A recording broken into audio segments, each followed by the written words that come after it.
logic or something that has to adapt the whole entire time that you're teaching it.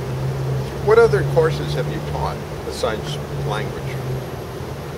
PE, science, math, history, geography, English literature, environmental science at a zoo,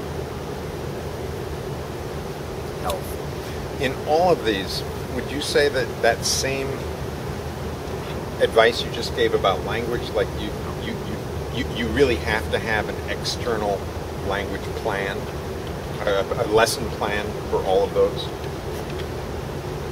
Yes. I think you need to. I think when you're discussing a subject, for instance, history, I think you need to have some sort of lesson plan or something written down, because there are key facts that a student needs to know, because you're teaching, students come to you and you're teaching them your language. It's very personal. When you sit down for science, or you sit down for math, or you sit down for history, history is not, I don't own history. And as a history teacher, it should, if I don't have a lesson plan, if I don't have something to follow, I feel naturally as humans we end up reverting back to what is our opinion. And it may be correct in the way we lay out the facts, but if we just naturally fall back into that tendency, it's wrong. It's hard to contradict yourself when you're just speaking off the cuff. Oh, I see. So if you have a plan, you're able to stay within the box and make sure that everything in the box is presented to the student. Right. Something I found that I liked what you said about language, that you're constantly adjusting the lesson plan in the language lab to where the student is. I find that if I've got my box for math, or I've got my box for history, if the student walks in that day and says, I just found out my grandfather was in the Opium Wars of China. Now, a lot of the students don't know what Opium Wars are, so now I'm turning off my box. I want this kid. Right. It's like... Right. But you still have to have, in your head, you have to have a lesson plan for the Opium Wars, too. Okay. You just switch the lesson plans. Okay. And then eventually tying it back in somehow. But I don't necessarily know. I mean, you can, unless you're testing, I think you can completely skip it. But this is, I think, one of the good things about the internet, or access to the internet, where you can actually go to the internet and you can pull up documentation fairly quickly. And anybody who knows history can talk with the help of, even though Wikipedia is not great, but even with the help of Wikipedia, you can kind of use Wikipedia as a reference for dates and times and these things to help put it in order. We're not so much a factual based. We're not a document source. We don't document our sources, and we're not factual based as much as we should be, I think, in education. Oh. Dates are important. Right. Names are important. Exactness is important. The idea that, when something happened, that's not so important. As long as you get the main idea, you can't, because then you can't tie it into what's happening at some other place in the world at the same time. Yes. Yeah. Otherwise, it's just these isolated facts. There's no connections. Right. So these things, I mean, in that sense, that I think and I'm not so great with dates either, but But you ask the question. You then go and look it up. Right. It's not that you have these dates in your head so much as you have that question. When did that take place? Was it in Einstein's life? Did he know about this? Right. How did it connect? Did the person that did this know about Einstein? Teachers, at a certain level, and I'm not too sure when that is, but teachers really need to be intelligent people. I mean, teaching is not for everybody. I mean, plain and simple. I mean, you have to be able to process lots of information and be able to distill it down in a way that you understand it and you can make it understandable to other people. Or if not, you're jumbling up the information.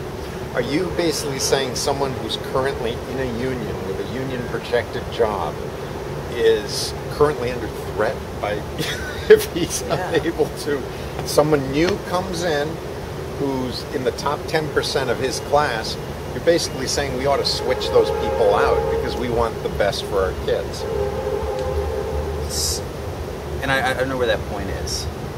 I met some teachers who I haven't found to be very intelligent, but for what they were teaching, they were highly effective. Oh, good. Okay. But it gets to a point where you enter, I don't know, high school, late junior high, when those inadequacies, they're detrimental to the students.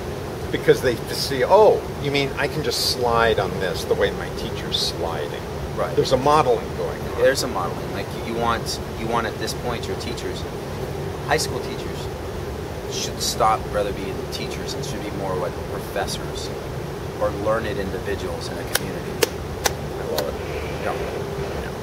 You know, it's not. I mean, it's the idea in a lot of countries, Romania, for instance. If you go to a pedagogical college? high school. Oh, high school. One that's out training teachers. teachers. You can come out and you can teach elementary school at 18.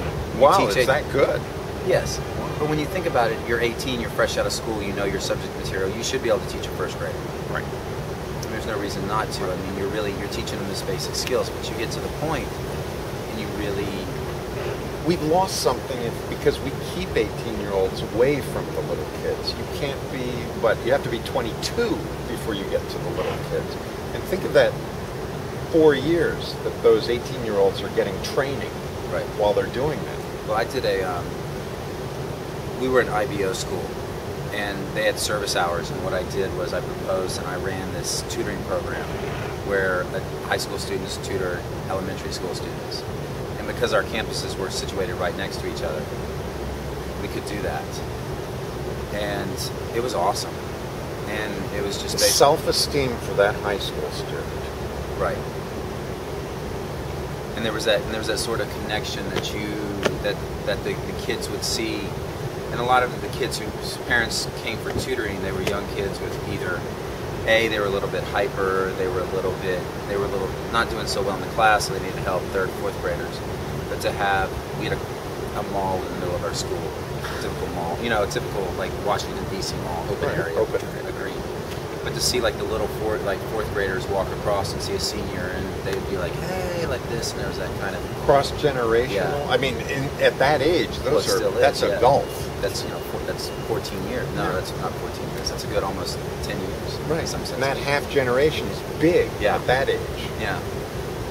And it's it was good because it made the high school students understand that they were role models, and that their behavior, they might not be accountable they might not care because about themselves, but when there was another little kid looking up at them, it made it forced responsibility on them that I don't think that they really realized that they were going to get when they showed up, and all they wanted was some hours towards their community service. You've just hit on a wonderful motivation, because I don't care what my parents think about me. I don't care what my peers think about me, because, well, we're all smoking or whatever together. But you're telling me that little kid's going to be watching me? Yeah. I better straighten up here. Yeah. And I think that also brings in the element of service, a little bit of sacrifice, because, I mean, you're doing something perhaps that you don't have to be doing, tutoring a little kid, I would imagine. You recruited some of these teenagers? They came to me because they needed community service hours. Oh, I got to do this. Yeah, so they would show up, and then it was like, I mean, you had several things to do, but I made it easy. I was very flexible. We had time, and they did it, and they showed up, and it was very nice and very easy for them to do. But it was just the interaction was all I was worried about. Well, this has been a very effective beginning seminar. The audio track is what I'm really interested in, because I think what can happen is that these can turn into YouTubes, which can then get Chinese characters put at the bottom. and already the effect can be over there. And eventually, when you and I are invited over to give the full lecture, Sure. and because the real point of having a lecture is not to give a lecture; it's a workshop. Right. To walk in that room and say, okay, for the next 8 weeks, we're going to be meeting, and this is what you're going to be able to do at the end of this 8 weeks. But I don't want it. I want it not to be a workshop. I want it to be a boot camp. A boot camp. I love the name. Yeah, like where people, it's actually like people come out and at the end of the day, they're like, oh, my brain is sore, I hurt. And they become stronger. They've faced some of their fears. They've been put through some situations that maybe they've been able to slide through. Because you and I have created opportunities that will test them, find out what they don't want to do. Absolutely. You got to get going. I gotta get going. I gotta make my phone calls. All right.